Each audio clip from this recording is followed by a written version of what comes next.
The waves were not exactly cooperating as she tried to scribble in her dive book. Then again, they rarely did. She was anchored about a mile off the coast. A dinghy and a girl just bobbing in the vast plains of blue. Tethered to land by nothing but a mostly dead radio and paper maps stashed in a Ziploc bag. While finishing suiting up, Julia Rawson waved at the occasional whale-watching boats that floated by. Tourists armed with binoculars populated the entire deck, eager for their wild encounter. She laughed. Tourists never seemed to disappoint in the entertainment department. Elbowed off the edge of the railing by a wife aggressively applying what looked to be a fifth layer of sunscreen, the bottle splashed down into the sea. "I'll have to grab that later," Julia sighed. Finally, after her fins were strapped tightly around her ankles, weight belt fastened to her hips, and goggles lathered in anti-fog, she noted the time in her dive log. The little worn yellow book full of her adventures. 7 a.m., June 8, 2022. Closing the book with a flourish, she stashed it back in her satchel. Triple-checked the motor was turned off and the anchor locked, before backwards rolling off the edge of her little ship. Plunging a good 5 feet into the Pacific's warm waters, grinning. The feel of bubbles and salty currents never ceased to delight her. And this wasn't even the best part. Julia resurfaced with one scissor kick of her fins. Preserving every ounce of energy possible was the first rule of free diving. One of the 10 commandments, as her uncle had put it. He was the one to teach her about the dying world of free diving. Took her out weekend after weekend to slip down to the reefs and underwater caves. Occasionally they would take spear guns and hunt, but Julia never did this by herself. Methodically, she began her breathing exercises. Hanging on the surface. 3 breaths to 2 to 1. Hold for a minute. Take 2 breaths. Hold for 3. Exhale. It sounded ridiculous, but her uncle swore by it. Said some rich Italian diver told him back in '89. Still, after her first time trying it, her breath hold time nearly doubled. She remembered that day. It was the first time she'd seen a lionfish. The little underwater Polaroid she took still stuck to the rear view mirror of her car. Finally, when she could feel the slow beat of her own heart, she took that last breath. Swallowed it deep and let it fill her lungs. Pour through her veins and settle in every crevasse of her body. She could feel her diaphragm stretch to the max, her rib cage expanding gently. And that was it. She dove. Arched her back and fell through the water. Mermaid kicking her legs slowly and steadily. A rhythmic motion through her whole body as she plummeted.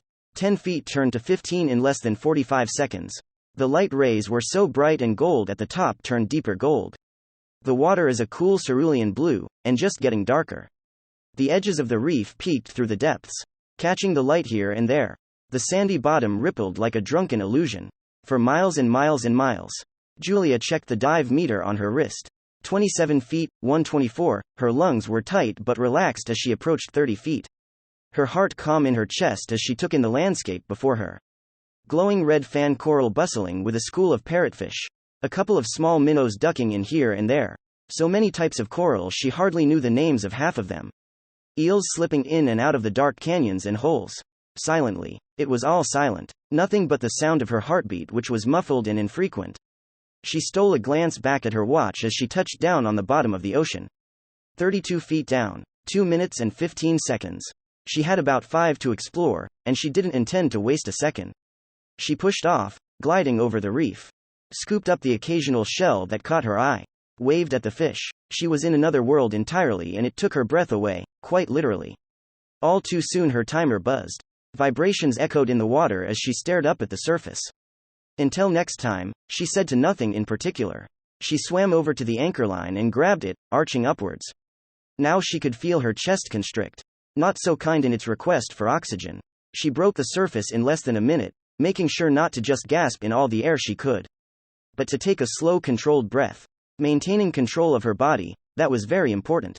Once settled in her dinghy, she set off towards the beach, motoring steady and keeping her balance when she crossed into the harbor. Head in the clouds, as per usual.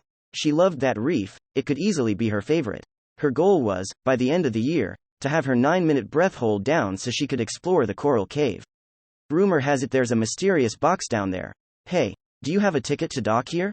Dazed, Julia looked up. Snapped back to reality from mindlessly tethering her dinghy to the first empty spot she could find. She held the rope slack in her hands and stood up straight on the wobbly dock. A fisherman stood in front of her, dressed in some tattered shorts and barefoot. Fishing pole in one hand, little silver bucket in the other. Who uses a bucket and not a cooler, she thought. I have a permit? She was puzzled. Ticket? And since when did anyone care who docked here? It was a public harbor. She glanced around. Odd. All the boats were old. Collectors' vessels. Were the yachts and whale-watching tours? Maybe she got the wrong harbor. The man just huffed and waddled away, but Julia was onto something different now. How had she traveled not only off the main path but so far she didn't even recognize the harbor? Walking a bit too fast, she made her way to town. To figure out what was happening, she sloppily threw on her button-up and sandals, shouldered her backpack, and threw her hair up just as she crossed the street. Uncomfortable with how many people were staring at her, she ducked into the nearest surf shop.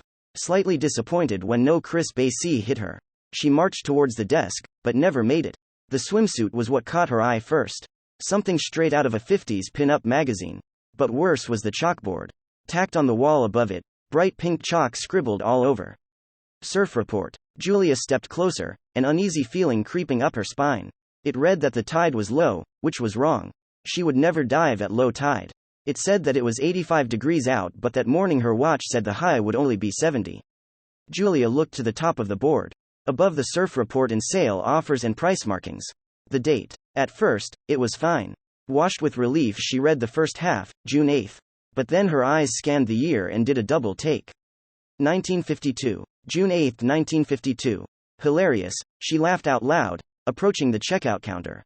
The man looked at her a bit confused, taking a precautionary step back. Can I help you? He stuttered. This a hidden camera show? Julia looked up at him, leaning on the counter. Couldn't remember the last boy she'd seen with square glasses like that. Sorry? Right. I'll play along. What year is it? 1952, he said, nervous. Julia's smile fell. She reached for the stack of surf magazines beside the register. Sure enough, they were all vintage looking. Dated with some month and 1950. Cover girls in the most modest suits Julia had ever seen. Wooden boards. She dropped the pile on the floor and ran out to the street. Slug bugs. Neon signs. Diners. Newspapers rolled up by doors. She lunged for the nearest one. Ripping it open to the front page, breath trapped in her lungs. And as soon as she found that little bloody date stamps, her stomach did a triple backflip. Chills enveloped her entire body. She was in her town. The version of it from 72 years ago.